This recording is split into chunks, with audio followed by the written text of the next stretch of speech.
Welcome back, racers, to more FIA action. This time we are with the Asia and the Oceania regions.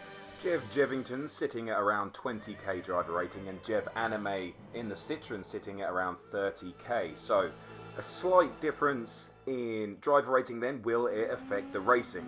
First up then is the VW, and then we will go onto the Citroen after. And I'm going to break something to you guys. I know, don't hate me for this, but I did do a little bit of fuel burning. It just made sense because the timing of the track and the laps, you couldn't get around and do 3 laps at the end because 1, the tyres wore out, and 2, there wasn't enough time to get that 3rd lap in. So you might as well fuel burn until you have enough time for 2 fast laps at the end. So there it is. I apologised. We just need to move past it. I'm sorry. I say it won't happen again, but it will happen again.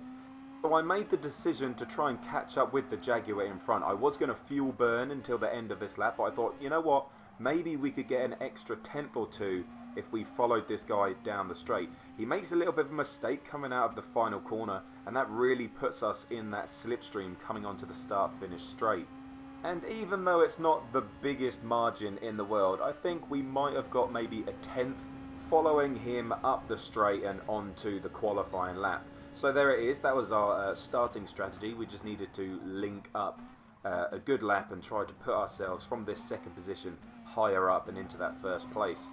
And I have to say, out of the 5 manufacturers that I'm driving, the VW is probably my favourite. If not, the Mitsubishi was actually pretty good as well. But really enjoyed driving the VW around here. It seemed very planted, very stable. We come across the line and only going half a 10th quicker than our original time, but that is still going to keep us in 2nd position. There he is, Jev Jevington, ready to go. And just as we set off and go about our 1st lap or so, I do have to say that I did do this race previously. So this was the 2nd slot for the Australian or the Oceania section. And I did do the 1st race, and I did actually win that race. I think I got 1100 points. But me, being the donut that I am, accidentally deleted the footage.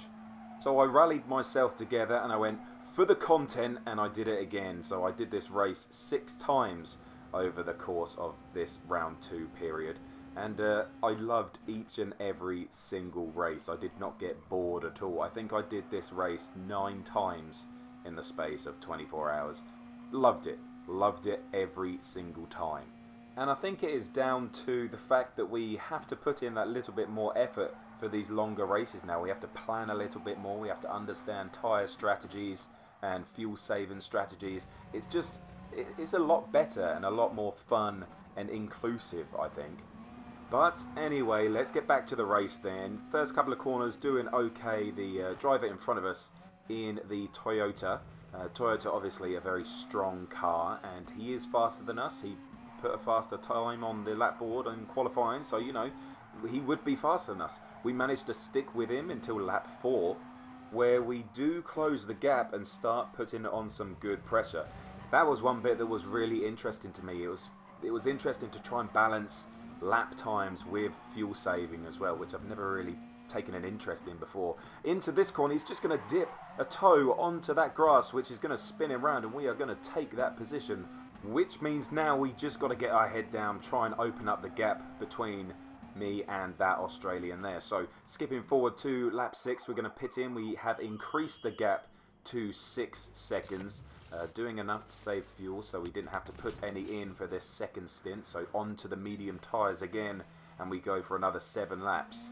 We come out just behind Rayan. Sorry if I butchered your name there, or Rain, whatever it is. We come out just behind him.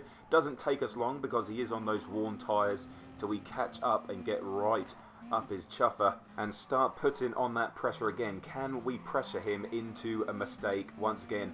Thought about going around the outside there, but I am trying to race a little bit smarter these days. I'm not going to go for the move here. I'm just going to show my car on the inside and maybe force him into a mistake. He's on those worn tyres, so he has to be very precise with his braking, and he doesn't.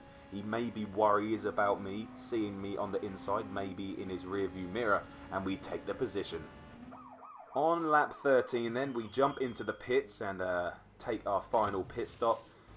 We have to fill up fuel, so it is our longer pit stop, but we are 21 seconds ahead. And when we come out of the pits as well, we're just going to jump to lap 19 as nothing really happened in the end of the race.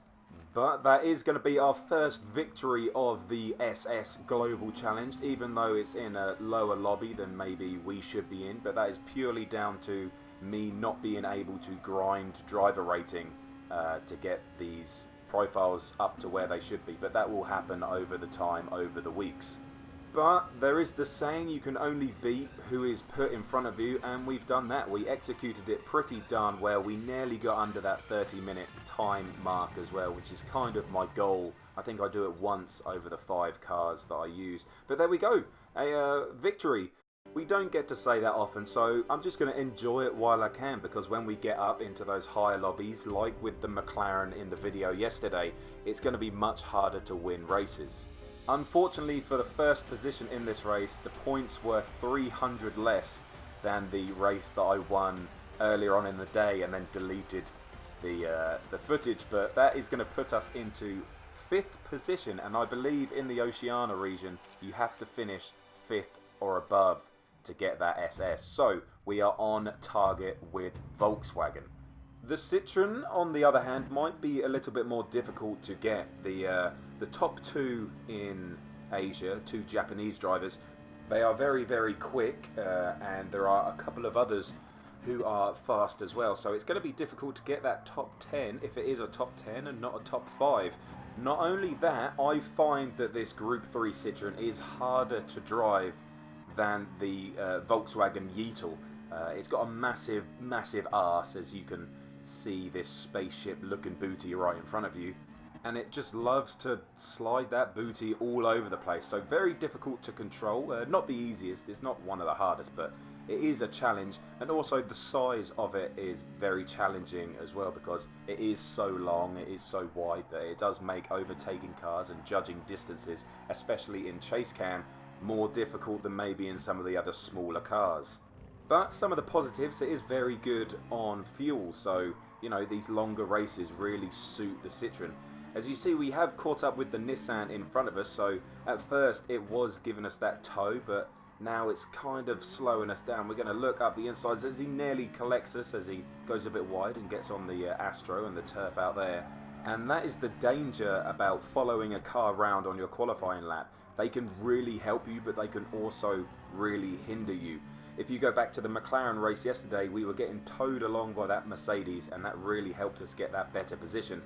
This car, this Nissan, kind of hindered us a little bit, and that is a gamble that you're going to have to make, whether you make that decision to follow someone round on your qualifying lap or not. So we do go into first, but as you're going to see here, it was only fast enough for second place, nearly a second behind first place.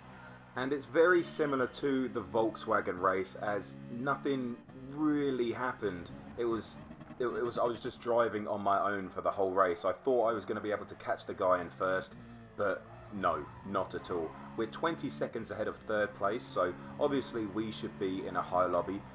But that guy in first position, 15 seconds ahead of me, I think he finishes with a 29.40, which is only 10 seconds or so, 15 seconds off the fastest people. It's mad. He is a very, very fast driver. He shouldn't be in this lobby. Neither should I, but once again, we can only race who we are put up against, and unfortunately for us, we have found ourselves in a lobby with an alien. But the silver lining on the cloud is that we do get a podium position. We do get that second place, and I think with this profile, Jev Anime, we have around 30,000 driver ratings, so it's a little bit more points than maybe the VW would have got, and that will see us bump up the order in that Citroen manufacturers come the end of this race. But once again, I'm going to hark on about it because I love it so much. I love these longer races. That's what I'm so jealous about iRacing, is they have those big endurance racing. This is a step in the right direction. I think endurance races could be fantastic in the future, and if these races are anything to go by, then it could be really successful in Gran Turismo Sport. Let me know what you think about endurance racing on a whole in the sim racing world, and do you think it would work in Gran Turismo? So there we go, crossing the line in second. We're going to get around 1100 points, and that is going to put us into the top 10 in Citroen. That's actually going to put us in 7th place in the manufacturers, so we're in the top 10. We are on target. So not only are we on target in the McLaren, Volkswagen, we are now on target in the Citroen. Will we be on target in the Mitsubishi and the Dodge in tomorrow's video? I guess you will have to watch and see, but that's it for this one. Thank you so much for watching, liking and subscribing. Thank you to the channel members for doing what you do, and we'll see you in the next one.